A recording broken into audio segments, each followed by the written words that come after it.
네, 여러분 반갑습니다. 오늘은 방등경 강경 제 1044일째 되는 날입니다. 오늘도 방등경 학원 제 60권 17 시방보살품 강연하도록 합니다.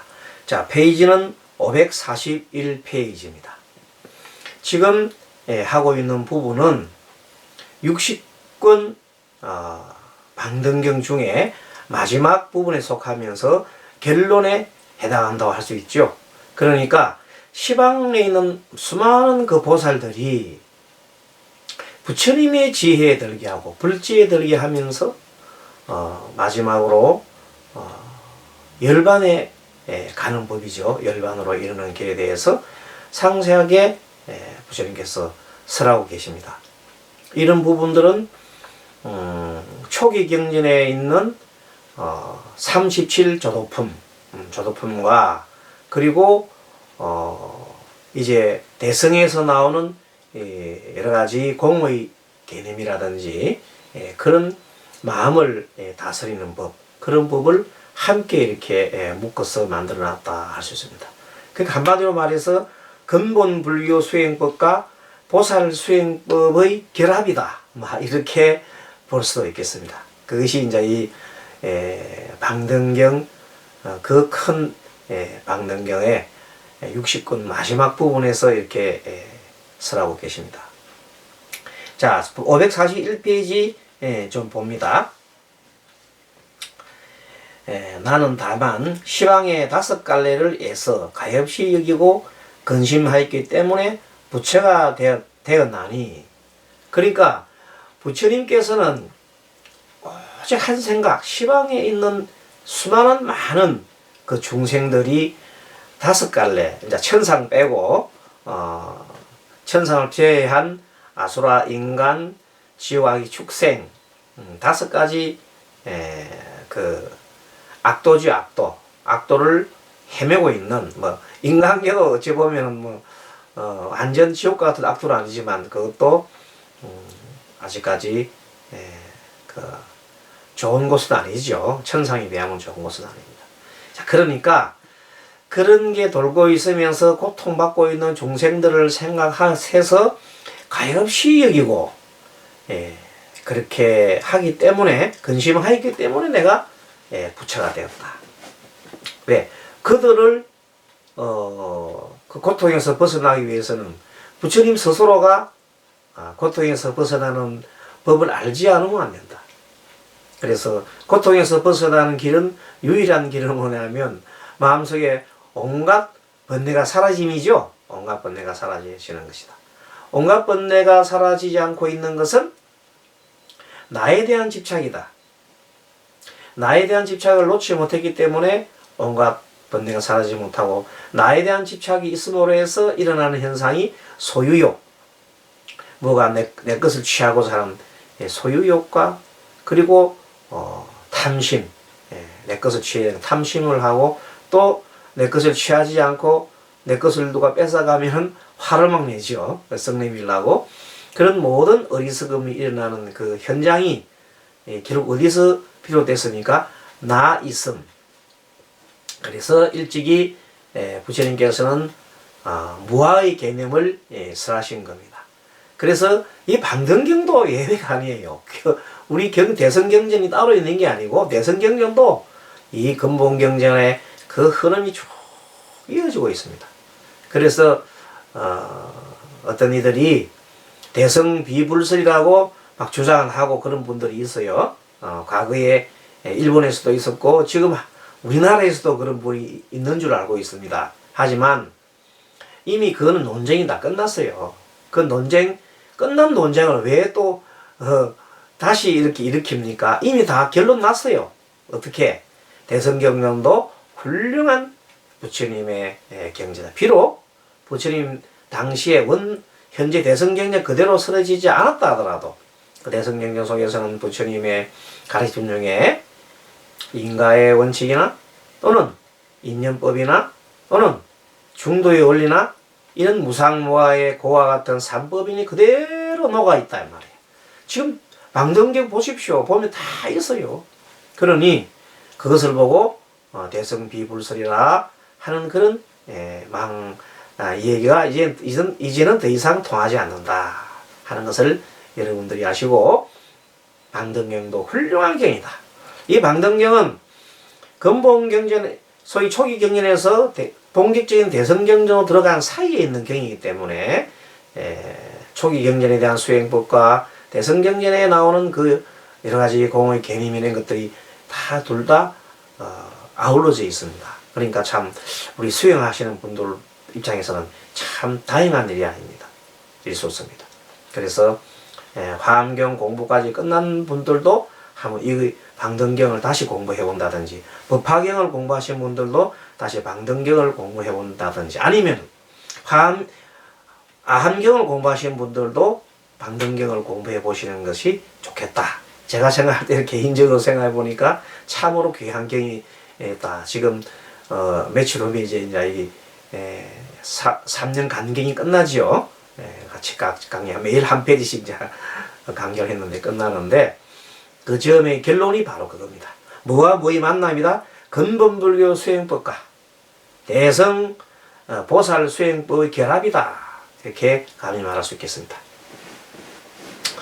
자, 다시 보살은 아직 부처가 되지 못하였으므로 108가지 고뇌가 있다. 나는 그 108가지 고뇌가 있는 이유는 뭐냐면, 부처님만큼 그렇게 중생들을 그렇게 가엾이 여기고 또는 근심하지 않았는 거죠. 부처님만큼.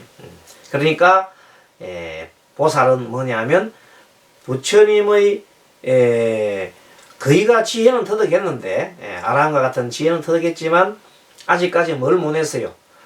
자비의 완성을 못했단 말이야. 그 자비의 완성을 하려면 중생들을 하염없이 가엾이 여기는 그 마음, 그리고 근심하는 그런 마음이 있어야 된다. 그렇기 때문에 부처나는 부처가 되었고, 보살들은 아직 그것이 조금 미흡하기 때문에 아직까지 보살의 경지에 있는 것이라고 부처님께서 얘기하고 있습니다. 그러니까 좀 더 뭘 많이 해라고, 자비행을 많이 닦으라 하고 지금 그런 말씀을 하고 있는 겁니다. 자, 아란이 되었어요. 내가 아란이 되었다 하더라도 지혜는 완성을 했어. 아란이면 지혜 완성했잖아요. 하지만 그것을 가지고 다시 중생도 회양을 해야 되는데, 회양을 못하는 것은, 회양이라는 것은 자비행을 해야 된단 말이에요. 그래서 자비행을, 아란에서 다시 자비행으로 가는 과정에 있는 사람들을 보고 우리가 뭐라고? 보살들이라 그러잖아요. 그러니까 그 보살까지 해서 완전히 부처가 되면은 자비와 지혜와 자비 두 개, 왼쪽에 지혜, 오른쪽 자비라면 이 두 개가, 자비와 지혜가 동시에 구족한다. 그것을 우리가 양족존이랍니다. 그래서 양족존 하면 부처가 되는 거죠. 그래서 우리가 귀불 양족존 그렇게 하잖아요. 우리가. 자, 이른바 보살은 아직 부처가 되지 못하였으므로 시방지옥 속에 있는 사람들이 서로 누락질하고 해치는 것을 보고 가서 제도하려 하여도 제도할 수가 없어요. 신통도 부족하고 또 자비의 힘도 부족해서. 그래서 곧 고뇌를 일으키고, 지옥에 가서 꼭 구제해줘야 돼. 내가 구제를 못하니까 내가 아프잖아. 아프니까 내가 고뇌가 된단 말이야. 그렇죠? 이른바 보살은 아직 부처가 되지 못했으므로 날짐승, 길짐승, 꿈틀거리는 벌레와 백성들이 서로 노락질하고 해치고 죽이는 것을 보고도 보살이 가서 제도하려 하여도, 내가 가서 제도하려 하여도 그 중생들이 들어먹지를 않아. 그러니까 얼마나 고통스럽겠어. 부처님 같은 경우는 바로 한 즉시에 바로 부처님의 신통과 부처님의 그 자비 힘으로 바로 딱 제지가 되죠. 예를 들어서 부처님 당시에 끊임없이 부처님을 해하려고 하는 사촌이 하나 있어요. 그 사촌이 부처님을 해하려고 온갖 수작을 다 부리는데, 한 번은 코끼리한테, 성난 코끼리, 전쟁을 한 전쟁터의 맨 앞에 앞에 진격을 시키는 아주 무서운 코끼리입니다. 거기 술을 먹여가지고 막 부처님한테 돌진해서 부처님을 이제 해하려고 합니다. 그때 안한용자가 앞에 탁 가로수면서 있으니까 부처님이 아서라. 안한이 그것을 막을 수가 없어요. 안한이 가다가 죽는단 말이에요. 부처님이 딱 직접 나서셔가지고 그 자비의 힘, 엄청난 그 자비의 힘을 방사합니다. 그 경계에 나옵니다. 방사를 하니까 코끼리가 갑자기 막 그냥 애기처럼 엄마 앞에 재롱 떨듯이 그 코끼리가 엄마 앞에 재롱 떨듯이 막 그냥 굽실굽실하고 막 재롱을 막 부립니다. 술 취한 코끼리가, 성인 코끼리가 엄마지만 그 엄청난 용맹스러운 코끼리가 애기가 돼가지고 부처님 앞에서 그만큼 부처님은 이 자비의 힘을 갖다 이렇게 방사할 수 있는 능력이 계신단 말입니다. 그렇죠? 그 어떻게 감히 따라가겠어요? 그래서 그 어느 누구도 부처님 앞에 오면은 모두가 썩낸 마음이 다 사라지고 그 마음이 바로 가라앉고 욕망이 들끓는 마음이 바로 가라앉고 그리 되는 겁니다. 부처님의 자비의 힘으로. 그래서 보살들은 그걸 아직까지 못하잖아요. 그 말입니다. 그래서 이른바 보살은 아직 부처가 되지 못하였으므로 페레타, 아기 이런 것들은 아주 나쁜 그런 신들이나 그런 것들입니다. 먹을 것을 없음 보고도 구제하려 하여도 구제할 수. 악이라고 하는 것은 얼마나 중생 중에서 배고픈 중생입니까? 악이라고 하는 것 표현하기를 배는 산만하고 산처럼 크고 머리는 머리 크기는 무슨 큰 그냥 복통만 하고 근데 목구멍은 바늘만 해서 목구멍으로 이 배는 그 큰 배에 음식이 들어가야 되는데 목구멍 바늘처럼 작으니까 음식이 들어갈 수가 없어. 그나마 들어가더라도 그 음식이 막 들어가더라도 그게 타가지고 막 뜨거워가지고 막 들어갈 수가 없어. 그래 항상 배 굶주리며 사는 굶주림의 고통을 받고 있는 존재가 뭐라고요? 악이라고. 악이. 그래서 아기한테 밥을 주면 막 서로 악이 다툼하겠죠. 악이 다툼이라. 악이 다툼. 이른바 보살은 아직 부처가 되지 못했으므로 세간 사람들의 탐하고 썩내고 간음하고 죽이고 또 이익을 위해서 이끝이라는 이익을 위해서 훔치고 함부로 마음을 쾌락하게 하고 하는 모든 나쁜 일을 저지르는 것을 보고도 그들을 어떻게 제도할 수가 없어. 그래서 이런 따위 사람들이 죽어서 5가지 갈래 태어납니다. 천사를 제외한 달래 태어나더라도 태어나서 그렇게 고통받는데도 불구하고 또는 천상에 태어나더라도 별다른 즐거움이 없고 반드시 5갈래 생사에 또 빠집니다. 이렇게 헤매는 것을 보고서 그때 그래도 그가 아직 부처가 되지 않았기 때문에 그들을 제도할 수가 없다 이 말이에요. 그러니까 얼마나 큰 고통이 일어나겠어요. 그게 중생들을 제도하고자 하나 내가 능력이 안 돼서 아직까지 힘이 안 돼서 못하는 것이 보살이다 이 말이에요. 그래서 나아가선 108가지 애착의 지어감을 더하게 되나니 애착을 더 지어가게 되나니 이것을 보살이 아직 부처가 되지 못한 때 108가지 고뇌라 하느니라. 108가지 고뇌가 일어나는 것이 바로 보살들의 고뇌는 부처님만큼 제도할 수 없음으로 해서 중생들이 고통당하는 것을 보고 그렇게 마음 아파하는 것을 말하는 겁니다. 자, 이른바 보살은 아직 부처님 경전의 이치와 부처님의 열반의 법을 듣지 못하였느니라. 그게 보살은 아직 부처님의 경전의 이치와 그대들 대성 보살을 하지만 아직까지 물론 이 중에서 문수보살이나 관세보살 같은 분들이야 지상보살 같은 분들이야 부처님과 거의 같은 분들이니까 제외하고 그 외에 지금 이제 그런 대보살로 향해서 올라오는 많은 대성의 수행자들을 보살이라 한 겁니다. 대성의 수행자들. 그래서 그들은 아직까지 부처님만큼 뭐가 없어요? 경전의 이치와 부처님의 열반의 법을 아직 얻지 못했다. 그럼 확실하게 대선 경전을 가지고 공부하는 사람 중에서 가장 부족한 게 뭔가 하면은 무상무화 고, 그리고 연기법 이런 부분이 부족할 수밖에 없어요. 예. 근데 그것을 처절하게 터득을 해야 하면은 무상무화 고가 바로 공의 이치요. 공의 이치라. 연계 이치가 바로 공의 이치입니다. 그러니까 그것이 둘이 아니고 같은 내용인데 보는 관점에 따라서 초기 경전의 관점에서 보면 그것을 무상무화 고라 했고, 대성의 관점에서 볼 때 뭐라고 봤냐면 공으로 반 거지. 그 실제 내용은 이치는 똑같습니다. 틀린 게. 그럼 진리가 그럼 두 개가 있으면 안 되죠. 똑같은 거죠.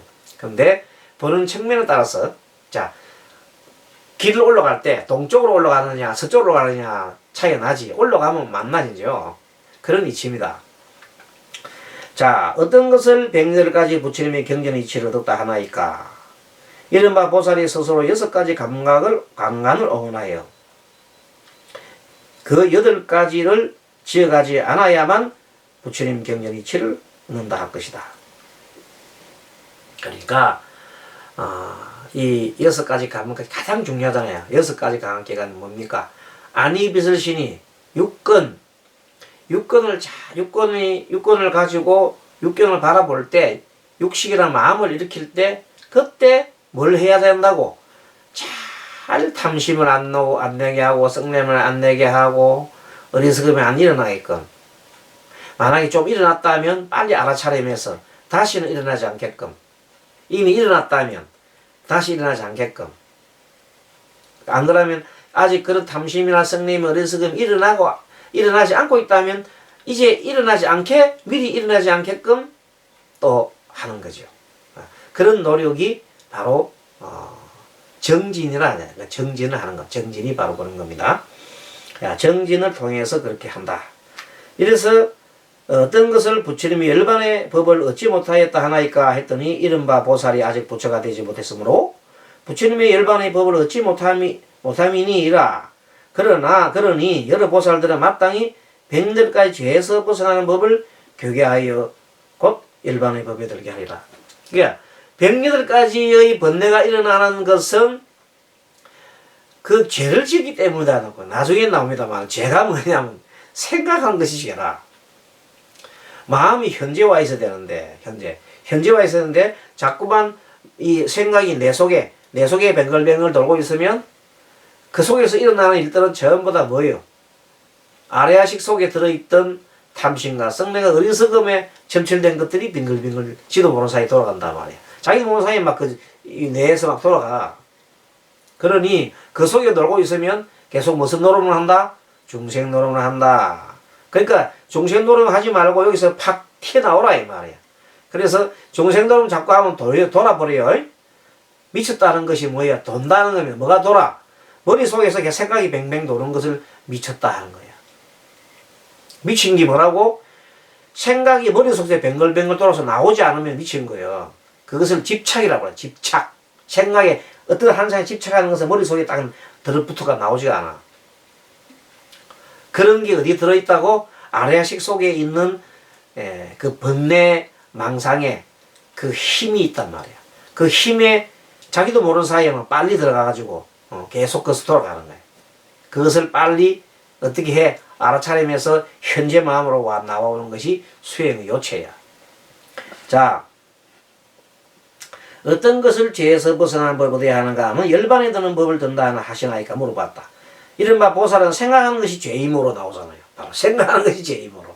이때 생각하는 것은 망상이죠. 그 생각에서 벗어나야만 죄가 사라진다. 이때 죄라고 하는 것은 무슨 죄? 탐심과 썩냄과 어리석음이란 말이야. 그런 생각이 자기도 모르는 사이 내에서 막 뱅뱅 돈단 말이야. 그러면 죄를 지은 거야. 그 죄를 지은 결과 어떻게 돼요? 그 결과 그런 행동을 하고 나중에는 그 때문에 윤회를 하게 돼서 윤회를 하지 않으려면 뭘 안 해야 돼? 죄를 짓지 않아야 돼. 무슨 죄? 생각하는 죄. 답이 나왔나요? 예, 이 결론입니다. 결론. 생각하는 죄를 짓지 않아야 된다. 생각하는 죄를 짓지 않으려면 어떻게 해야 돼? 예, 그런 수행법이 마음을 현재로 오게 해야 된다. 그 마음이 바로 그 수행법이 바로 지관 수행이라는 겁니다. 그래서 모든 근본불교 수행법이나 대성불교 수행법이나 다 통해서 나타나는 것이 지관 수행이라는 겁니다. 그거는 뭐 다음 기회에 또 공부하도록 하겠습니다.